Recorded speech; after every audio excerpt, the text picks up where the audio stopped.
Yeah, the Echo, Express and Echo, page 6, at the bottom of page 6,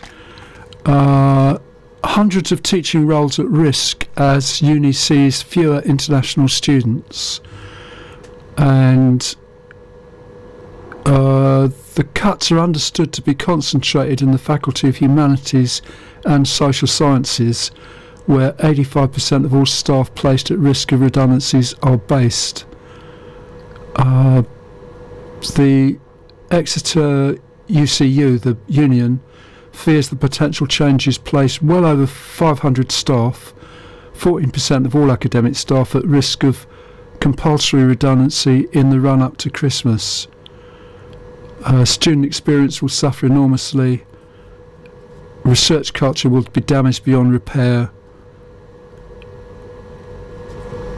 The rationale for this disproportionate targeting of the very disciplines, thus the humanities and social science, to which Exeter largely owes its membership of the Russell Group, has not been clearly explained to us.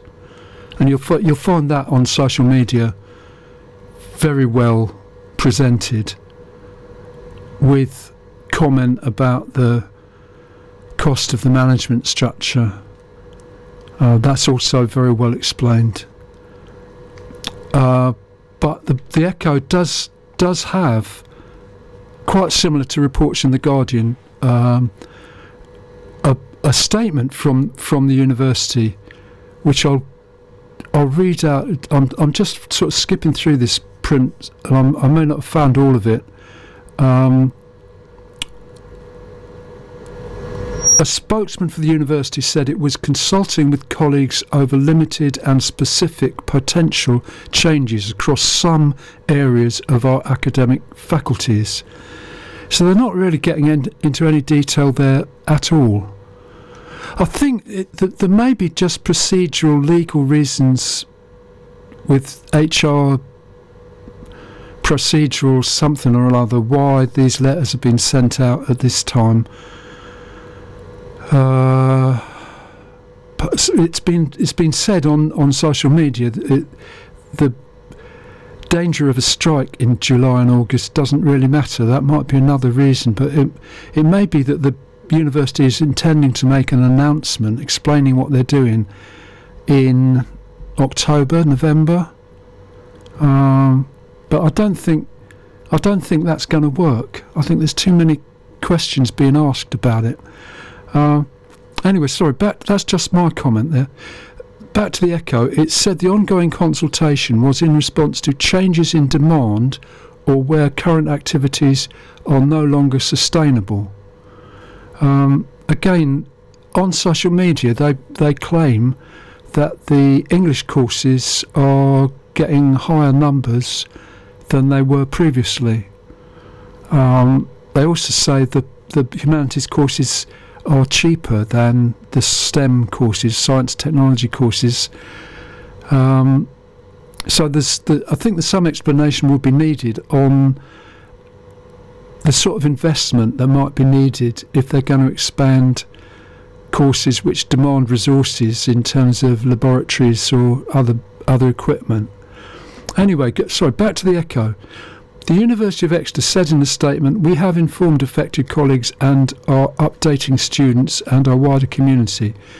We hope to achieve these changes through voluntary measures and will continue working closely with our community and trade unions to avoid compulsory redundancies where possible. Exeter remains in a strong position, but rising costs, decline in tuition fee income, underfunded research and a sustained drop in international student demand mean action must be taken. These changes are intended to secure the university's long-term sustainability, protect our teaching and research excellence, and ensure our activities remain aligned with future priorities." But they don't actually say the implication of that. I've seen other articles based on that statement who suggest, it has been suggested, these future priorities are the industrial strategy of government policy. But what what those policies are, and exactly how the policy of the university is going to align with that. I can't find that anywhere. Somebody may be able to say. Anyway, the other thing in this article, which is by Paul Greaves at reachplc.com, he's got a statement from Exeter MP Steve Race, who says he plans to meet unions and the university leadership. And then there's another bit where there's a direct quote. This will be a difficult time for the employees affected, and I will do what I can to support them. I plan to meet employees, unions and the university leadership to understand the proposals, the reasons behind them, and any possible alternative ways forward. Well, that's the bit that's going to be interesting, I think. I hope he's going to say a bit more about that, because there may be an industrial strategy to which the humanities and social sciences relate.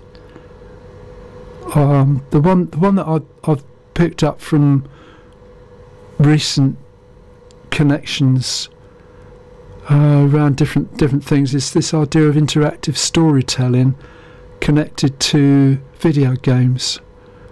I don't think the entire Southwest can be employed creating video games.